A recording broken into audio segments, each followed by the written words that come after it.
Last topic है इसका super conductors chapter का। और सुपर कंडक्टर की बाय डेफिनेशन आप ये देख सकते हैं कि इनके लिए एक खास टेम्परेचर होता है कि आप एक आपके पास एक मटेरियल है, उसके अंदर आप उसको पोटेंशियल डिफरेंस आपने अप्लाई किया हुआ है, और ऐसी बात उसमें करंट फ्लो करने लग जाएगा और रेजिस्टेंस भी होगी।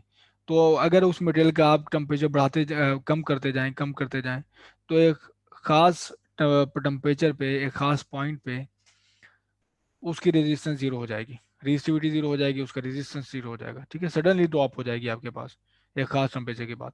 तो वो टेम्परेचर क्या है, क्रिटिकल टेम्परेचर, और इसको हम कहते हैं सुपर कंडक्टर। ठीक है, तो क्या किया हमारे पास एक खास टेम्परेचर के बाद नीचे का घटाते हुए आपकी रेजिस्टेंस जीरो हो जाए, या फिर आपके पास रेजिस्टिविटी आप कह लेंगे वो जीरो हो जाए, तो इसको हम कहते हैं कि वो है सुपर कंडक्टर। ये देखें जैसे ये मरकरी के बारे में शो किया गया।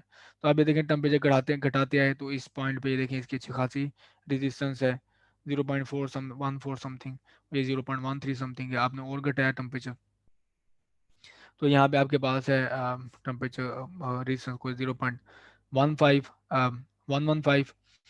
और जैसे आप इस खास 40.2 से नीचे आए आप, तो सडनली जीरो हो गई रेजिस्टेंस।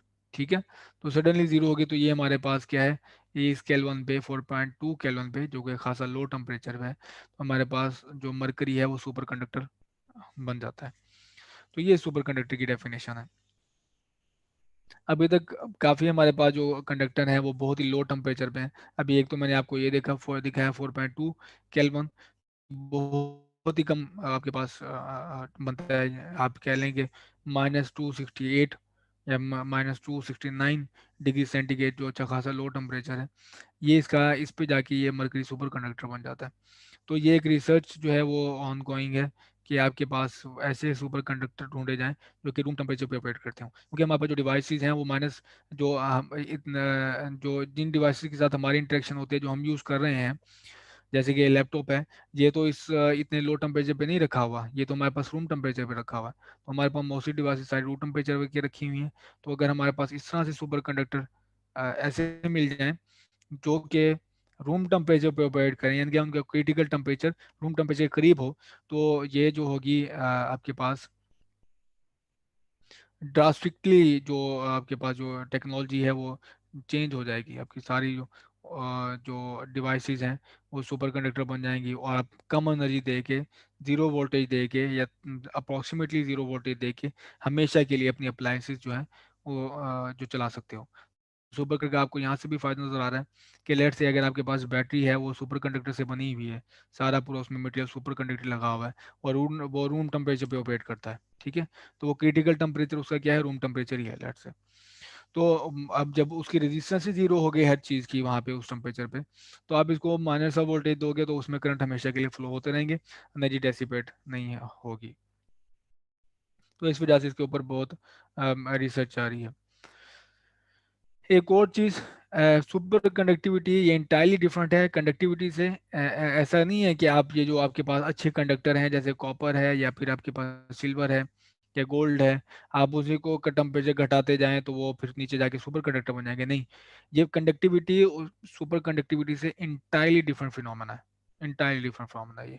ठीक, तो इसको कंफ्यूज नहीं करना है कि आपके पास जो अच्छे कंडक्टर हैं वो अच्छे सुपर कंडक्टर भी होंगे, नहीं ऐसा नहीं है, क्योंकि ये डिफरेंट थिंग है।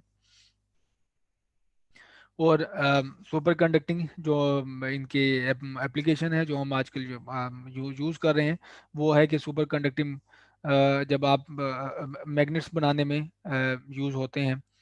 कि एक तरीका का तो मैग्नेट बनाने का ये है कि आप करंट से मैग्नेट बना सकते हैं, ये हम देखेंगे 29 चैप्टर में। तो अगर आपके पास करंट उसमें से मैग्नेट बन सकता है, तो जब आप उसमें करंट प्रोवाइड करते हो और वो मटेरियल सुपर कंडक्टेड है, तो करंट वो फ्लो होता रहेगा और वो कभी डेसिपेट नहीं होगा। तो जैसे करंट एस्टेब्लिश रहेगा उसमें हमारे पास वो मैग्नेट्स की मैग्नेटिक फील्ड रहेगी। और आप अगर रेफ एस्टिमेट देखना चाहें, जो सुपर कंडक्टिंग मैग्नेट हैं वो उनकी मैग्नेटाइजेशन या उनकी जो स्ट्रेंथ है वो 10 टाइम्स ज़्यादा होती है एज कम्पेयर टू जो आम हमारे पास मैग्नेट्स होते हैं। तो ये हमारे पास MRI में यूज़ होते हैं, मैग्नेटिक रेजोनेंस इमेजिंग में, और अ, जो जिसमें हम ऑर्गन्स की इमेजिंग करते हैं, तो उसमें हमारे पास अब ये यूज़ होते हैं।